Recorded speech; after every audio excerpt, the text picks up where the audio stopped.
Former Azimio Umoja presidential candidate Raila Odinga and his running mate Martha Karua have castigated the Supreme Court over its detailed judgment that it released on Monday, saying it offers nothing new. Neither is it helpful to the country's development of law. The two say the court's language was not only dismissive, but came out as that of an opponent rather than an impartial arbiter. Sam Gitugu has more.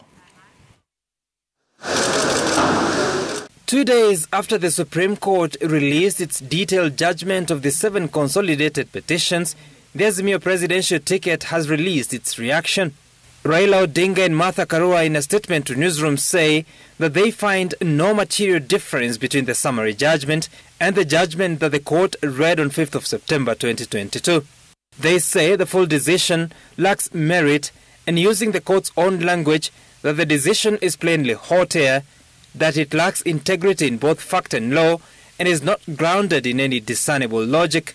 The Supreme Court in its judgment offered recommendations on reforming the electoral body, noting a few administrative concerns.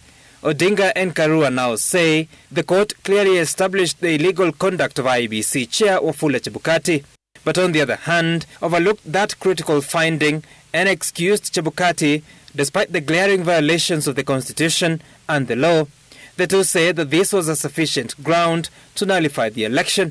The two now regret that the Supreme Court bench failed to satisfy a fair trial, stating that instead they disregarded evidence of illegal conduct by Venezuelans, that the court disregarded technology failures and compromises, especially by Smartmatic, the Dutch firm that provided election technology.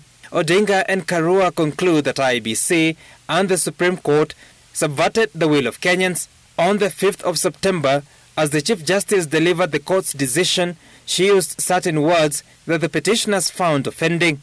They were repeated in the full judgment, which the Azimio duo says, quote, "The language directed at us sounded like that of an opponent and not an impartial arbiter. In our judgment, the ruling lacks jurisprudential value and that the election result is wholly legitimate." The two say their lawyers will release a detailed response to the judgment in the coming days. For now, they have called on Kenyans not to lose faith in the struggle for democracy, as they assure them that they will continue to pursue justice.